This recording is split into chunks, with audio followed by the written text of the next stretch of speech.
University. Learn, research and innovate. Join with us. United Institutions, Coimbatore.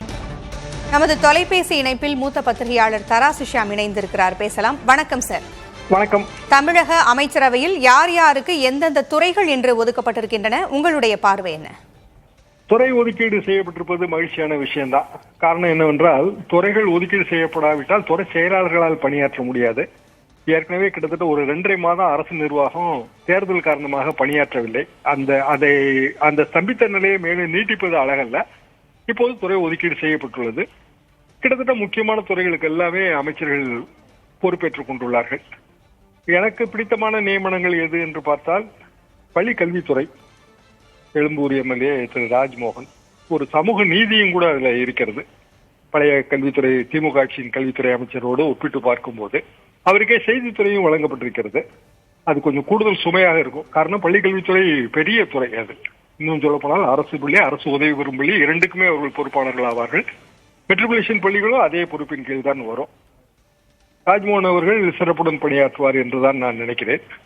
Doctor Arunraj அவர் ஏற்கனவே அரசு மருத்துவராக பணிபுரிந்தவர். அதுவும் ரொம்ப ரிமோட் ஏரியால பணிபுரிந்தவர். பெரிய அளவுக்கான அனுபவம் இருக்கிறது. ஹெல்த் என்பது ரொம்ப முக்கியமான ஒரு துறை.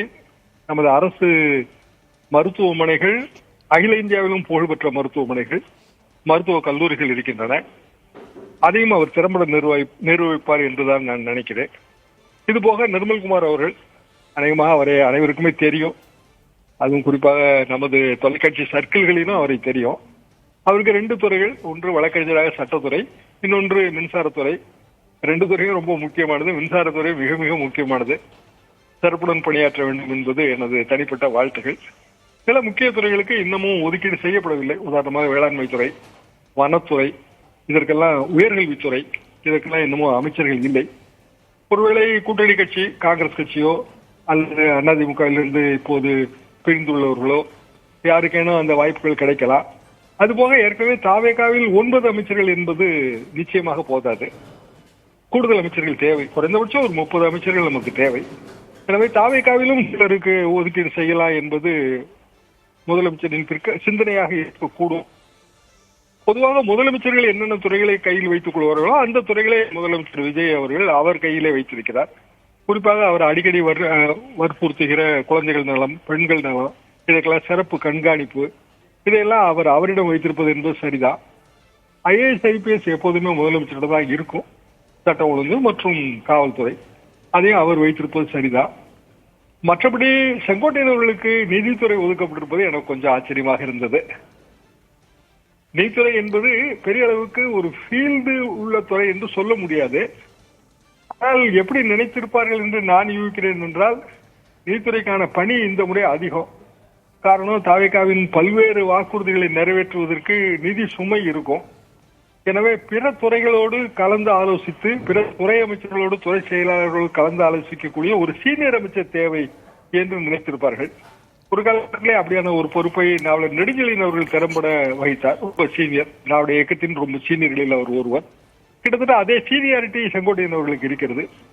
எனவே பெரிய களப்பணியாற்றக்கூடிய துறை கொடுக்காமல் கோட்டையிலே அமர்ந்து நிதித்துறையின் செயல்பாடுகளை கவனித்துக் கொள்வதற்கு அவர் பொருத்தமானவர் என்று முதலமைச்சர் கருதி இருக்கலாம். பொதுவாக அமைச்சர்களுக்கான துறை ஒதுக்கீடு என்பது நமக்கு அவர்களது பணித்திறமை போக போகத்தான் தெரியும். ஆனால் அனுபவம் குறைந்தவர்கள் என்று மதிப்பு போட வேண்டாம். துறை அதிகாரிகள் நல்ல அனுபவஸ்தர்களாக இருந்தாலே போதும். அவர்கள் அமைச்சர்களை கூடுமான வரைக்கும் அமைச்சர்களை ஒத்திட்டு செல்வார்கள்.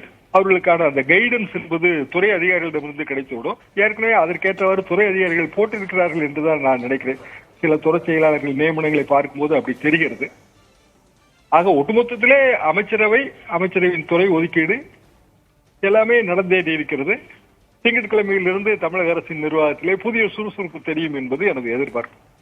நீங்கள் சொன்னது போல இன்னும் முக்கியமான பல துறைகளுக்கு அமைச்சர்கள் ஒதுக்கப்படவில்லை. இப்ப கூட்டணி கட்சிகளுக்கு ஒதுக்க வேண்டும் என்கின்ற காரணத்தை நீங்க சொல்லியிருந்தீங்க. அதற்காகத்தான் இன்னும் ஒதுக்கப்படவில்லையா? அப்படிதான் நான் நினைக்கிறேன். இதுல சிலருக்கு துறைகள் கூடுதலாக இருக்கிறது. அவர்களிடமிருந்து துறையை பிரித்தும் கொடுக்கலாம். அப்படி அதுவும் எப்போதும் சாத்தியம்தான்.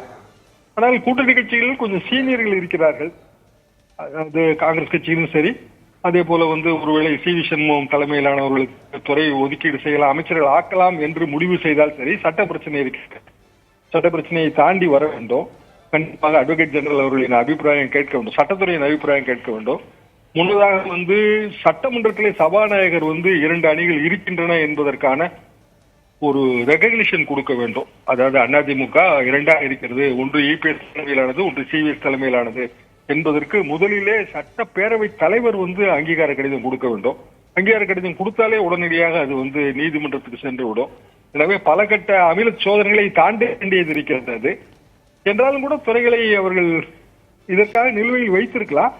ஆனால் சிறிய மந்திரி சபையை வைத்து கூட சிறப்பாக தமிழ்நாடு அரசு நிர்வாகம் செய்திருக்கிறது. ஒரு காலகட்டத்திலே அண்ணா காலகட்டத்திலே 7 8 தான் மொத்த அமைச்சர்களே, அவ்வளவுதான். ரொம்ப சிறிய அமைச்சரவை. சிறிய அமைச்சரவையிலே சில அனுகூலங்களும் இருக்கின்றன. அமைச்சர்களுக்குள்ளே பெரிய கோஆர்டினேஷன் இருக்கும்.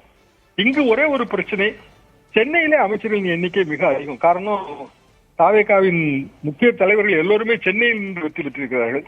எனவே சென்னையில் அமைச்சர்கள் எண்ணிக்கை அதிகம். அமைச்சர் பிரதிநிதித்துவம் இல்லாத மாவட்டங்களும் இதுல இருக்கும். அந்த பிரச்சனைகளை தான் எப்படி சமாளிக்க போகிறார்கள் என்று நாம் பொறுத்திருந்து பார்க்க வேண்டும். அமைச்சர்களை பொறுத்த வரைக்கும் ஒன்றுக்கு மேற்பட்ட துறைகள் ஒதுக்கப்படுவது இயல்புதான். இப்ப இந்த அமைச்சரவையை பார்க்கும் பொழுது கூடுதல் சுமையாக இருக்குமோன்னு தோணுதா? ஒன்றுக்கும் மேற்பட்ட துறைகள் இருக்கின்றன. சில துறைகள் பெரிய துறை, உதாரணமாக பள்ளிக்கல்வித்துறையும் செய்தித்துறையும் ராஜ்மோகன் அவர்களுக்கு 2மே முக்கியமான துறைகள். பள்ளிக்கல்வித்துறை மிகப்பெரிய துறை. காரணம், பல்லாயிரக்கணக்கான அரசு பள்ளிகள் இருக்கின்றன, அரசு உதவி பெறும் பள்ளிகள் இருக்கின்றன. முழு நேர கவனிப்பு சரியாக போய்விடும். ஏராளமான ஆசிரியர் மாறுதல்கள், பணியிட மாறுதல்கள், அதில் இருக்கிற பிரச்சனைகள். எனவே ஒரு காலகட்டத்தில் அதை பிரிக்க வேண்டியது வரும் என்பதுதான் எனது கருத்து.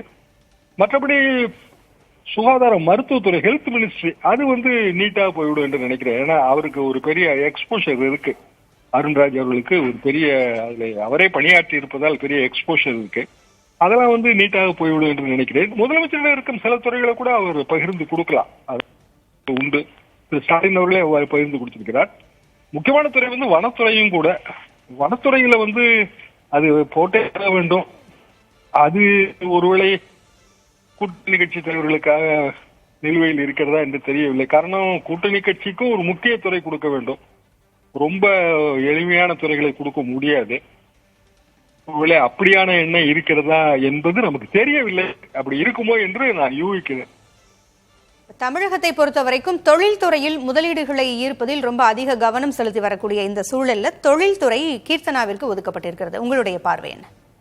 வயதில் இளைய ஒரு அமைச்சர், ஆனால் இளையவர் குறைத்து மதிப்பிட வேண்டாம். அவர்களுக்கான அனுபவம் இருக்கும்.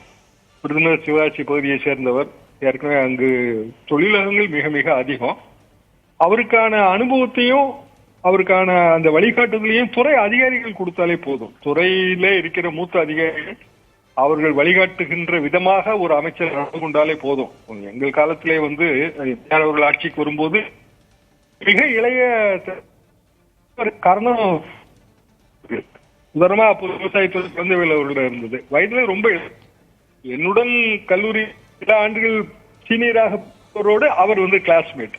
அப்படி இருந்த நிலைமைதான். ஆனால் எனவே வயதில் குறைந்தவர்.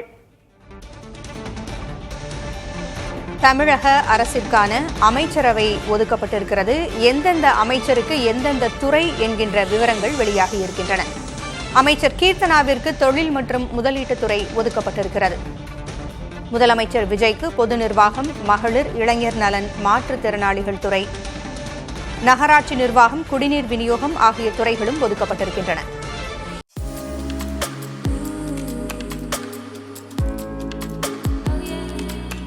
UIT.